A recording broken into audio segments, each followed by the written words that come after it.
Hello everyone, welcome to my new mini blog. আজকের দিনটা ছিল মহাশিবরাত্রি, তাই বিকেলবেলা দুজন মিলে বেরিয়ে পড়লাম একটু শিব ঠাকুরের দর্শনে। সোজা চলে আসলাম মালদার সদরঘাট এলাকায়। এখানে শিবরাত্রি উপলক্ষে বেশ বড় একটি মেলাও হয়। তো যাই হোক, শাড়ি পরে রেডি হয়েছি, আর ফটোশ্যুট করব না এটা কোনো মতেই সম্ভব নয়। তাই আমার পার্সোনাল ফটোগ্রাফারকে নিয়ে চলে আসলাম এত সুন্দর একটি লোকেশনে, আর কিছু ফটো ক্লিক করলাম। তোমরাও দেখে জানিও যে কেমন লাগলো। এরপরেই বাড়ির সকলের সাথে চলে আসলাম আমাদের পাড়ার শিব মন্দিরে।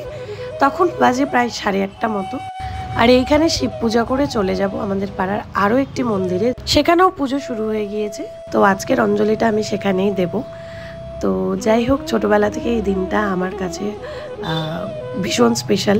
আমি খুব ছোটো থেকেই শিবরাত্রি করে আসছি। তো তোমরা অবশ্যই সকলে জানিও যে কে কীভাবে শিবরাত্রি কাটালে। সো এর পরের পার্টটা আমি নেক্সট মিনি ব্লগে তোমাদের সাথে শেয়ার করব। Thank you so much for watching, and please do subscribe.